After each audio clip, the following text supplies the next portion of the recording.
അപ്പോൾ എല്ലാവരും സുഖമായിട്ടിരിക്കുന്നു വിചാരിക്കുന്നു. ഞാനിവിടെ അടിപൊളിയായിട്ടിരിക്കുന്നു.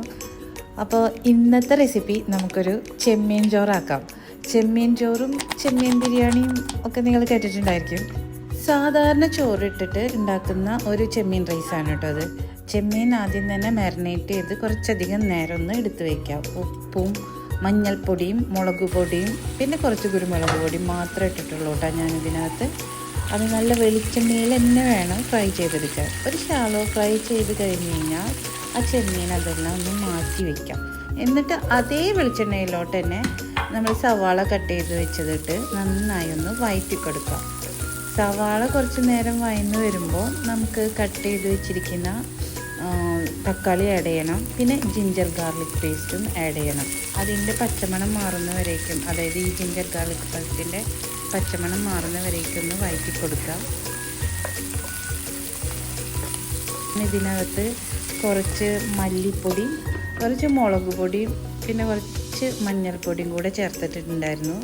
ഉപ്പ് ആവശ്യത്തിനും.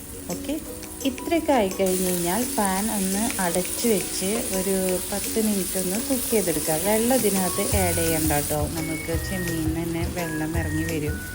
അപ്പോൾ ഒരു 10-15 മിനിറ്റ് മൂടി വെച്ച് കുക്ക് ചെയ്ത് കഴിഞ്ഞ് നോക്കിക്കഴിഞ്ഞാൽ ഇതേപോലെ ഇരിക്കും. ആ സമയത്ത് വേണം നമ്മുടെ ചോറ് ആഡ് ചെയ്യാൻ. ഞാനിവിടെ മട്ട അരിയുടെ ചോറാണ് ആഡ് ചെയ്തിരിക്കുന്നത്. നിങ്ങളുടെ കയ്യിലുള്ള ചോറ് വേറെ വെള്ള അരിയുടെ ആയാലും ബസ്മതി അരി ആയാലും എന്തായാലും കുഴപ്പമില്ല കേട്ടോ. എനിക്ക് പക്ഷേ കുറച്ചും കൂടി ടേസ്റ്റ് ഫീൽ ചെയ്തിരിക്കുന്നത് ഇതുപോലെ മട്ടരിയുടെ ചോറിലാണ്. അതൊന്ന് ഇട്ട് നന്നായി അങ്ങ് മിക്സ് ചെയ്യാം. മിക്സ് ചെയ്യുന്നതിലാണ് ഇതിൻ്റെ ടേസ്റ്റ് ഇരിക്കുന്നത്.